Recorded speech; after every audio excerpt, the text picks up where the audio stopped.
ಸ್ನೇಹಿತರೆ, ನಿನ್ನೆ ಬೆಂಗಳೂರಿನಲ್ಲಿ ಶ್ರೀ ಅನಂತ ಸುಬ್ಬರಾವ್ AITC ಮುಖಂಡರು ಮಾಧ್ಯಮದಲ್ಲಿ ಮಾತನಾಡುತ್ತಾ ಶ್ರೀ ಚಂದ್ರಶೇಖರ್ ಕೂಟದ ಅಧ್ಯಕ್ಷರು ಈ ಮುಷ್ಕರಕ್ಕೆ ಬೆಂಬಲ ನೀಡುವುದಿಲ್ಲ ಎನ್ನುವ ಮಾತಿಗೆ ಅವರು ಕೆಲವೊಂದು ವಿಷಯಗಳನ್ನು ಮಾತನಾಡಿದ್ದಾರೆ. ಅಂದರೆ 40 ವರ್ಷಗಳಿಂದ ನನಗೆ KSRTC ಒಡನಾಟವಿದೆ ಮತ್ತು ಅವರ ಸೇವೆಯನ್ನು ನಾನು ಮಾಡಿದ್ದೇನೆ ಅಂತ.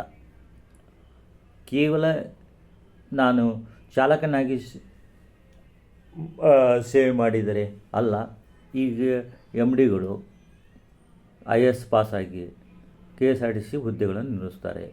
ಏನು ಅವರು ಚಾಲಕನಾಗಿ ಸೇವೆಯನ್ನು ಸಲ್ಲಿಸಬೇಕೇ ಎನ್ನುವುದು ಅವರು ಟಾಂಗದ ಮಾತು. ಚಂದ್ರಶೇಖರ್ ಒಬ್ಬ ಅಜ್ಞಾನ ವ್ಯಕ್ತಿ.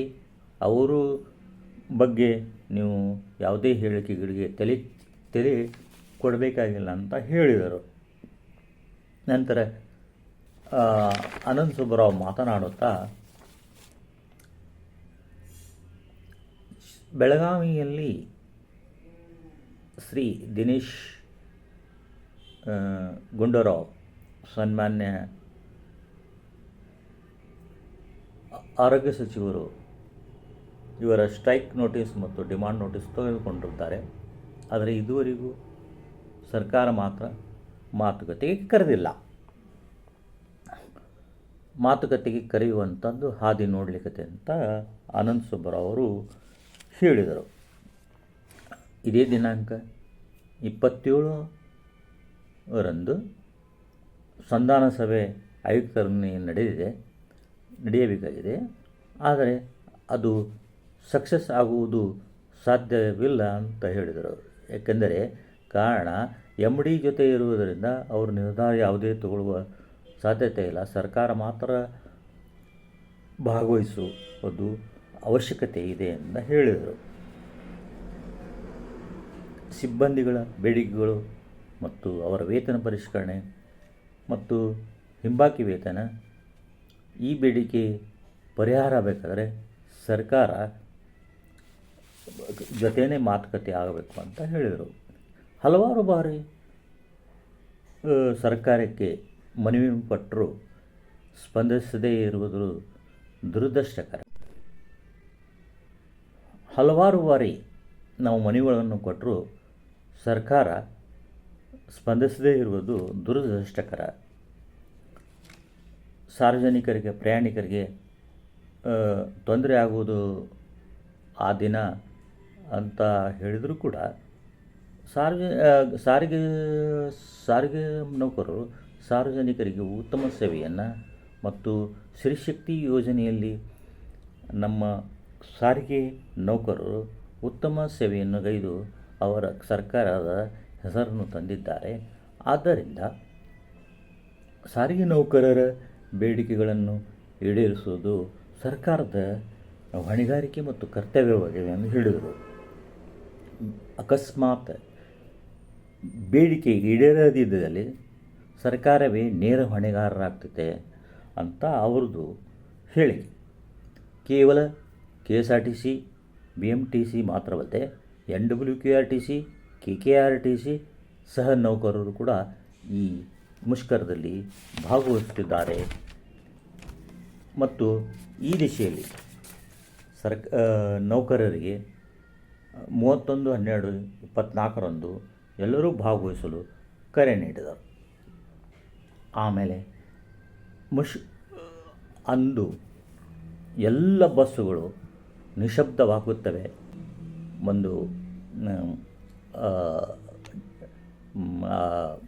ಸರ್ಕಾರಕ್ಕೆ ಡಿಸೆಂಬರ್ 31ಕ್ಕೆ ಎಲ್ಲ ಬಸ್ಸುಗಳು ನಿಶಬ್ದವಾದಾಗಲೇ ಮಾತ್ರ ಸರ್ಕಾರಕ್ಕೆ ಜ್ಞಾನೋದಯವಾಗುತ್ತದೆ ಅಂತ ಹೇಳಿದರು.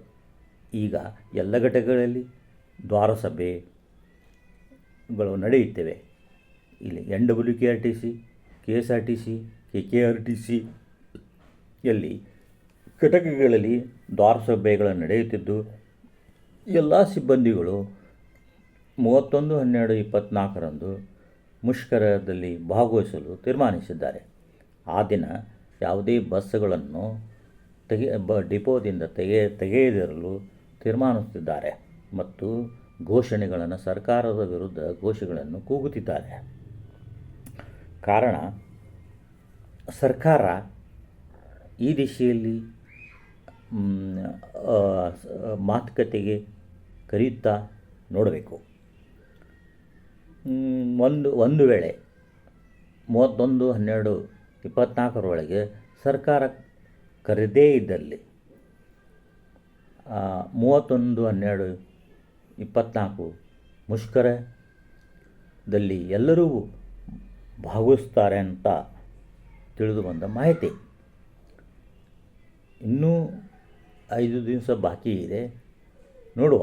ಕಾದು ಸರ್ಕಾರ ಮಧ್ಯಪ್ರವೇಶಿಸಿ ಸಾರ್ವಜನಿಕ ಹಿತದೃಷ್ಟಿಯಿಂದ ಮಾತುಕತೆ ಮಾಡಿ ಸಾರಿಗೆ ನೌಕರರ ಸಮಸ್ಯೆಗಳನ್ನು ಬೇಡಿಕೆಗಳನ್ನು ಬಗೆಹರಿಸ್ತಾ ಅಥವಾ ಸಾರ್ವಜನಿಕ ಪ್ರಯಾಣಿಕರಿಗೆ ತೊಂದರೆ ಕೊಡುತ್ತಾ ಎಂಬುದನ್ನು ಕಾದು ನೋಡುವ. Thank you watching my video. 2022 ಇಸ್ವಿಯಲ್ಲಿ ಯಾವಾಗ ಏಪ್ರಿಲ್ ತಿಂಗಳು 7ನೇ ತಾರೀಕಿಗೆ ಸಭೆ ಕರೆದಿದ್ರು ಆಡಳಿತ ವರ್ಗ ನಮ್ಮನ್ನು.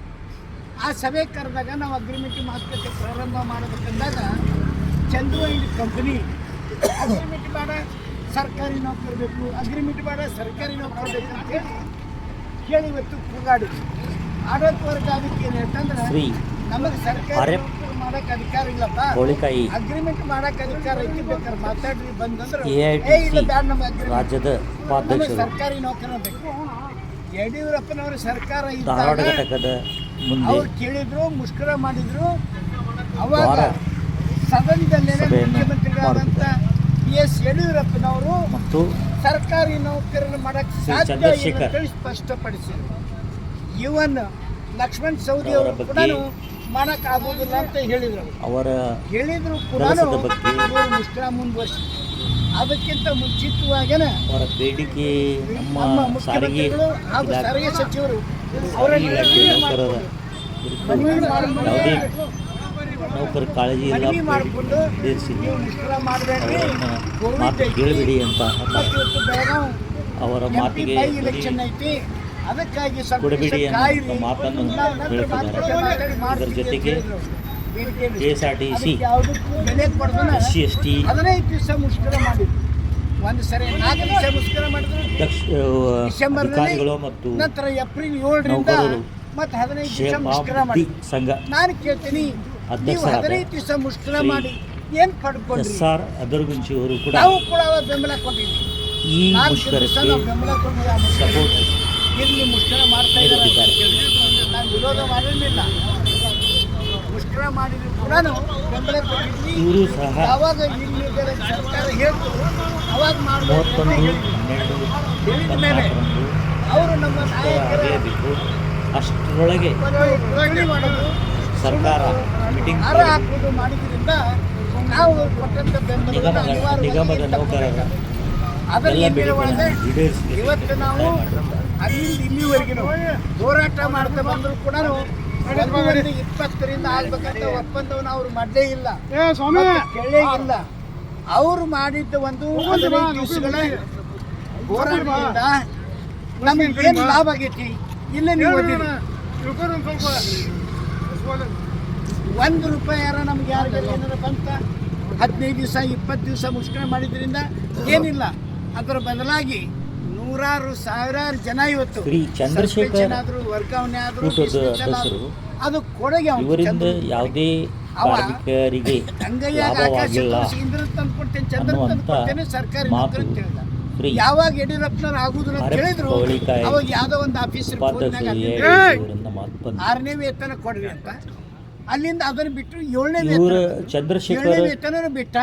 ಈ ಸಮಾನ ವೇತನ ಕೇವಲ ರಾಜ್ಯ ಸರ್ಕಾರನ ಕೇಂದ್ರ ಸರ್ಕಾರ ಸಮಾನ ವೇತನ ನಾವು ಹೇಳ್ತೇವೆ. ಇವತ್ತು ನಿನಗಿವತ್ತು ಮೊನ್ನೆ ಪ್ರೆಸ್ ಮೀಟ್ ಕಾರ್ಮಿಕರಿಗೆ ಮಾಡಿದೀಯಾ ಇವರಿಂದ ನೀ ಅಂತ ಗಂಡು ಯಾವುದೇ ಸಾಗಿದ್ದಿಲ್ಲ ಲಾಭವಾಗಿಲ್ಲ. ಒಂದು ವರ್ಷ ಯಾಕೆ ಸುಮ್ಮನೆ ಕೂತಿ ನೀವು 97% ಯಾಕೆ ಬಲ ಇದ್ದವ. ಇವರನ್ನ ಬೆಂಬಲಿಸ್ತೀರಿ ಯಾಕೆ ಇವತ್ತು 1/20 ಮತ್ತು ಅವರಿಂದ ಲಾಭವಾಗಿಲ್ಲ ಅಂದರೆ ಅವರನ್ನು ಯಾಕೆ 1/20 ದುಡಿದಂತೆ 38 ಒಪ್ತೀರಿ? ತಿಂಗಳ ಅರೇರ್ಸ್ ಅನ್ನ ಅವರು ಯಾಕೆ ನೀವು ಡಿಮ್ಯಾಂಡ್ ಮಾಡಿಲ್ಲ? ಹೇಳುವ ಮಾತುಗಳು ಎಲ್ಲ ಇನ್ನೂವರೆಗೆ ಸುಳ್ಳು ಯಾಕೆ ಇದೆ. ಸುಮ್ಮನೆ ಕೂತಿ ಅಂದ್ರೆ ಆತ ನೀನು ಈಗಾಗಲೇ ಸಂಚು. ಡಿಸ್ಮಿಸ್ ಆಗಿದ್ದ. ಏನೇ ಇದ್ರು ಇವರು ಪ್ರೈವೇಟ್ನರ್ ಲಾಬಿ ಅವನಿಗೆ ಆತ ಇರತಕ್ಕಂಥದ್ದು. ಒಳಗೆ ಮತ್ತೆ ಬರಲಿಕ್ಕೆ ಬೆಳಗಾವದಲ್ಲಿ ನೋಡ್ತಿದ್ದಾನೆ. ಹೋದ ಬಾರಿ ಬಿಜೆಪಿ ಸರ್ಕಾರ ಹಾಗಂತ ಇದ್ದಾಗ ಇವತ್ತು ಅವನು ರಾಮುಲು ಅವ್ರ ಹತ್ರ ಕೊಡುವಂಥ ಸಲಹೆಗಳು ನಾಟಕ ಮಾಡಿ ನೀವು ಉಪವಾಸ ಟಿವಿನ ಸತ್ಯಾಗ್ರಹ ಕುಂತ ಹಾಕಬೇಡ್ರಿ.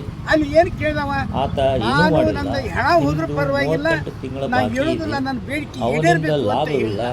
ಅವಾಗ ಆದ್ದರಿಂದ ಒಂದು ದಿವಸದ 2 ದಿವಸ ಶ್ರೀ ಚಂದ್ರಶೇಖರ್ ಊಟದವರನ್ನು ಪರಿಗಿಡಿ ಆಸ್ಪತ್ರೆಗೆ ಹಾಕಿದ್ರು ಕರ್ಕೊಂಡ್ಬಂದ್ರು ಮತ್ತು ಬಿಟ್ಟರು ಒಕ್ಕೂಟದ ಕರೀರಿ ಮಾತುಕತೆ ಈ ಆಯ್ತು. ಇವನು 4 ಗಾಡಿ ಏನು ಒಳಗೆ ನಾವು ಬೇಡಿಕೆ ಇಟ್ಟಿವಿಲ್ಲ ಅಗ್ರಿಮೆಂಟ್ ಅದನ್ನು ಮಾತಾಡ್ತಾರೆ ಇವರು. ಇದು ಪಡೆದುಕೊಳ್ಳಿಕ್ಕೆ ಸಲ್ಲದು ಅಂತ ಹೇಳಿದ್ರೆ ಎಲ್ಲ ಕಾರ್ಮಿಕರು ಸಲ್ಲದು ಅಂದವ 31, 12, ರಾಮುಲನ ಹತ್ರ ಹೋಗಿ 24 ಕರೆಸಿದ ಮೇಲೆ ಮುಷ್ಕರ ಇವ ಮಾಡಿ ಯಾಕೆ 4 ಗಾಡಿ ಯಾರೂ ಗಾಡಿ ತೆಗಿಬೇಡ್ರಿ. ಮಾಡಿದವ ಏನೋ ಜನರ ಮಧ್ಯದೊಳಗೆ ಅಲ್ಲಿಂದ ಗಾಡಿ ಬಂದ ಮೇಲೆ ತೆಗಿಲಿಲ್ಲ ಅಂತ ಆಯ್ತು ಸರ್ಕಾರ ನಮ್ಮನ್ನ ಮಾತುಕತೆ ಏನು ಪರಿಸ್ಥಿತಿ ಒಪ್ಪಿಕೊಂಡ್ರು ಅನ್ನುವಂಥ ಇನ್ನುವರೆಗೆ ಏನು ಸಿಗಲಿಲ್ಲ ಮಾತು ನಮ್ಮ ಜನರಿಗೆ. ನಮ್ಮ ಜನರಿಗೆ ಕಾರ್ಮಿಕರಿಗೆ ಸಿಕ್ಕಿದ್ದೇನೆ ಇದ್ದಿದ್ದು. ಅಂತಂದ್ರೆ ಸಸ್ಪೆನ್ಷನ್ ಡಿಸ್ಮಿಸ್ ಚಂಬು ಇದನ್ನ ಬಿಟ್ಟರೆ ಏನು ಸಿಗಲಿಲ್ಲ. ಇಲ್ಲಿವರೆಗೆ ನಾ ಕೇಳ್ತೀವಿ ಇವತ್ತು 1/20 ಇಲ್ಲ ಆ ಒಂದು 38 ತಿಂಗಳ ಅರೇರ್ಸ್ ಬಗ್ಗೆನೂ ಚಕಾರ ಎತ್ತಿಲ್ಲ ಸರ್ಕಾರದ ವಿರುದ್ಧವಾಗಿ, ಆಡಳಿತ ವಿರುದ್ಧವಾಗಿ. ಮತ್ತು ಇವತ್ತು 1 ವರ್ಷ ಆದರೂ ಕೂಡ 1/24 ಆಗಬೇಕಾದಂಥ ವೇತನ ಪರಿಷ್ಕರಣೆಗೆ ಯಾವುದೂ ಒಂದು ನೋಟಿಸನ್ನು ಕೊಟ್ಟಿಲ್ಲ, ಏನೂ ಕೊಟ್ಟಿಲ್ಲ. ಆಯ್ತಪ್ಪ ನೀನು ಇವತ್ತು ಹೇಳ್ತೀಯಲ್ಲ ನನಗೆ 97 ಸರ್ 31ನೇ ತಾರೀಕು ಜಂಟಿ ಕ್ರಿಯಾ ಸಮಿತಿ ರಾಜ್ಯದಲ್ಲಿ ಯಾವುದೇ ಶ್ರೀ ಚಂದ್ರಶೇಖರ್ ಸಂಚಾರ ಮಾಡೋದಿಲ್ಲ ಅಂತೇಳಿ ಮುಷ್ಕರಕ್ಕೆ ಕರೆ KSRTC ಕೂಟದ ಅಧ್ಯಕ್ಷರು ಮಾಡಿದ್ರಿ. ಇವತ್ತು ಸರ್ 31/12/2024 ಸಂಪೂರ್ಣವಾಗಿ ಬಸ್ಸುಗಳು ಓಡುತ್ತೆ, ಕಾರ್ಯಾಚರಣೆ ಇರುತ್ತೆ. ಯಾವುದೇ ಕಾರಣಕ್ಕೂ ಸಾರ್ವಜನಿಕರು ಇದರಲ್ಲಿ ಆತಂಕ ಆಗಲಿ ಗೊಂದಲಗಳಿಗೆ ಹೋಗೋ ಅವಶ್ಯಕತೆ ಇಲ್ಲ. 31ನೇ ತಾರೀಕು 12/2024 ಬಸ್ ಸಂಚಾರ ಯಥಾಸ್ಥಿತಿಯಲ್ಲಿ ಇರುತ್ತೆ ಸರ್. ಮುಷ್ಕರವು ನಡೆಯುವುದಿಲ್ಲ, ಇದಕ್ಕೆ ನಮ್ಮ ಬೆಂಬಲವಿಲ್ಲ ಅಂತ ಖಡಾಖಂಡಿತವಾಗಿ 97%ಗಿಂತ ಹೆಚ್ಚಿನ ನೌಕರರು ಈ ಒಂದು ಮುಷ್ಕರವನ್ನ ಬೆಂಬಲಿಸ್ತಾ ಇಲ್ಲ ಮೇಡಮ್. ಯಾವುದೇ ಕಾರಣಕ್ಕೂ ಮುಷ್ಕರ ನಡೆಯಲ್ಲ, ಬಸ್ಸುಗಳು ಯಥಾಸ್ಥಿತಿಯಲ್ಲಿ ಚಲಿಸ್ತವೆ. ಬೇಕಾದ್ರೆ ಇದಕ್ಕೆ ನೀವು 31ನೇ ತಾರೀಕೆ ನೀವು ಇದನ್ನ ನೋಡ್ಕೋಬಹುದು ಅಂತ ಹೇಳ್ಬಿಟ್ಟು ರಿಸಲ್ಟ್ ನಿಮ್ಗೆ ಮುಂದೆನೇ ಇರುತ್ತೆ ಮೇಡಮ್. 31/12/2024 31ನೇ ತಾರೀಕು ಅಂದ್ರೆ ನಿಮ್ಮ 2024 ಗೊತ್ತಾಗುವುದು. Thank you.